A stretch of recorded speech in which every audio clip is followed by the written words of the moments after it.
My dearest friends, I've come to warn you of an epidemic of sorts, or at the very least a huge nuisance. It's the Launcher. You guys know, the thing that manages your games for a specific company. NeoGAF thread just revealed Bethesda.net, an effective way to manage all of your favorite Bethesda titles from Fallout to Skyrim. Oh boy. What a pain in the ass. So, at this point, I've got a launcher for Blizzard games, for EA games, for Ubisoft games, apparently coming up for Bethesda games. I got a launcher for a variety of mixed games, a lot of indie games, which would be Steam. I got an Epic Games launcher, I got a Rockstar Social Club launcher, I got a launcher for Black Desert, for Paladins, for Dreadnought, and those are just for the games that I've got installed at the moment. Like, what the hell? A little unnecessary. Used to be the case that I just launched nearly all of my games through Steam. And that's nice, that's convenient. People enjoy that. Not that a monopoly is a good thing, but if there's anything that the success of Apple and the iPhone has taught us, it's that people like convenience. People like to have all of their stuff consolidated in one place. I love having all my songs on my iPhone. That's fantastic. It's so easy. I don't have to manage all these disks. I don't have to deal with all these folders and files. It's convenient, but it's also scary. The idea of monopoly, the idea of if that service or whatever goes down, where's all your stuff? What happens then? Do you have to deal with a huge headache? Maybe, possibly, probably. And the monopolies are just bad because they control things. So breaking things apart is good, ultimately, for the consumers. More competition likely means a better end result for us, but it also means, in its wake, we're left with a pain in the ass, really. I mean, it's getting to the point where I feel like we need a launcher for our launchers, like a Steam equivalent of a launcher manager. All right, these are all my launchers, and I launched the launcher to launch a game. Although I guess that's kind of what our operating systems are, right? It's basically a manager for all our launchers, but you get what I'm saying. It's just a bit gratuitous at this point. It's getting a tad out of hand, I suppose. Now, aside from breaking up a monopoly, there's a big reason why companies are doing this. There's a couple, actually. One is that they can use this to promote their own content. So instead of having to vie for exposure through all the thousands of games on Steam, they get to just promote their stuff. They don't have to beg, please, Valve, please put our upcoming DLC on your front page so everyone buys it. No, they gotta say, hey, you like Bethesda games? Open our Bethesda launcher, and here's all the DLC coming out. Here's all the paid mods you could buy? Maybe.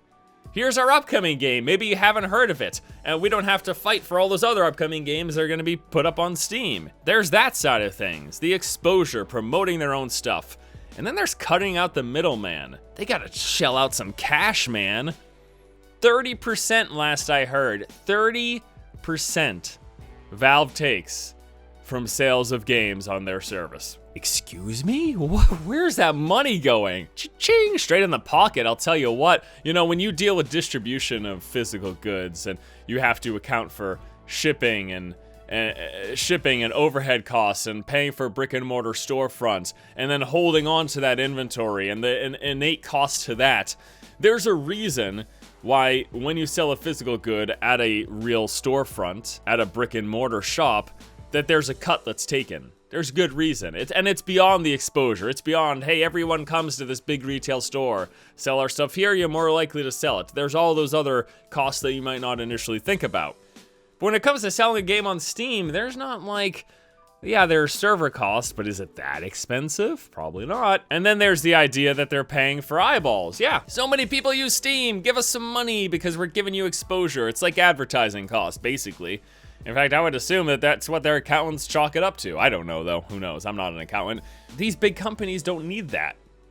At least they don't think so. Does Bethesda, does EA, does Ubisoft really think like they can't sell their game without Valve, without Steam? Or more specifically, do they think that they get 30% more sales from selling their game on Steam? Because if they don't think that they get, well, probably not 30%, if they count server costs, maybe 25%, but whatever, let's for argument's sake make it simple. If they don't feel like they're getting 30% more sales, then they don't want to give 30% of their profits to Valve. The math doesn't check out, so they'll just have their own launcher. And that's fine for them, it's better for them. But it's a pain in the ass for us. It's an extra step, it's more buttons to push before we get to play the game. Everyone likes to push fun buttons, but not annoying buttons. Oh, I gotta log in again. All right, click this. Yes, I see your DLC. Click through the game, please. Launch the game. Yes, thank you. Just a pain in the ass. That's all there is to it. And beyond being a pain in the ass, because this is like, you know, super first world problems, but I guess we're talking about video games, so that's what it is innately, right? Beyond that, beyond the nuisance, what about security? I don't know, can I trust Bethesda.net? Can I trust Origin? Can I trust Uplay to not get hacked and for me to lose all my information? It's never good to put all of your eggs in one basket, a la Steam, but it's also probably not good to have all my information spread out on a wide array of places. Because then that's that many, like, more points of failure, possible weak links in the chain that can get hacked, and then my information is, boom, there it is, there's his credit card, yay. His social, I don't know why my social would be here, but you know what I'm saying. Possible places that could get hacked and then, like, inject malware into computers. I don't know that side of things, but you understand what I'm saying. Yes, it's not great to have all our eggs in one basket, but it's also not good to have all our valuable eggs, each equally as valuable because it's the same information, be it credit card or personal or whatever, spread throughout many, many places. Points of failure, that's a scary thing. I would assume that the game companies see that the extra exposure of their own paid content without having to compete on Steam, plus removing the cut that they take, getting rid of the third party, probably exceeds the nuisance that we have to deal with. They probably say, yeah, people are gonna be annoyed. It's another piece of software they have to download. It's another icon they have to manage on their desktop or what have you. Their annoyance isn't a big deal in the long run. It's more important for us to tell them about our upcoming DLC whenever they play any of our games, or to show them this most recent game that they should buy of ours. They probably think the trade-off is worth it, I assume, based on the direction that things are going. And you know, I think what's interesting is this sort of is another step in the direction of a possible future where Steam is just a place for maybe indie games, where all the big companies say, we don't need you, we don't think that we get that much more benefit from you. We'll have everyone who wants to play our games come through our service, come through our launcher, just like Blizzard does with Battle.net. You can't get Blizzard games over on Steam, you gotta have Battle.net. Everyone thinks that they're great, so they're gonna say, we're gonna do what Blizzard does. We don't need you, Valve. Give me my money back. You don't give us that many more sales.